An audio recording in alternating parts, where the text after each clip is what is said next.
Pemirsa, informasi selanjutnya terkait gerbang Selamat Datang yang merupakan salah satu ikon kota Prabu Mulih yang roboh karena ditabrak truk akan dibangun pada Januari 2025. Setelah melakukan 2 kali rapat dengan pihak perusahaan PT Mitra Tambang Raya bersama Pemkot Prabu Mulih disepakati, pihak perusahaan akan membangun kembali gerbang kota Prabu Mulih pada Januari 2025.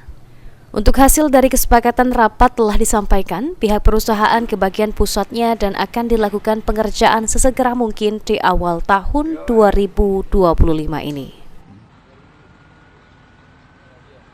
Pihak perusahaan dan Pemkot sudah melalui rapat arahan Pak Wali Kota itu secepatnya, perintah Pak Wali Kota secepatnya harus diselesaikan. Makanya sudah 2 kali rapat pertemuan dan pihak perusahaan tinggal pelaksanaannya. Kesepakatan itu ditandatangani antara pimpinan perusahaan dan wali kota.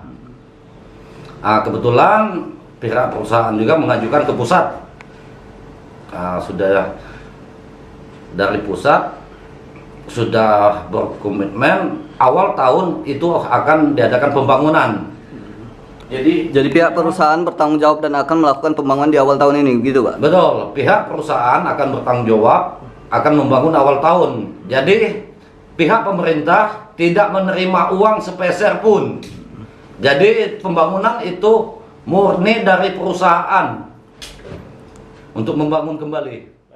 Diberitakan sebelumnya, gerbang Selamat Datang yang merupakan salah satu ikon kota Prabu Mulih roboh akibat ditabrak truk. Anggi Perkasa, PAL TV.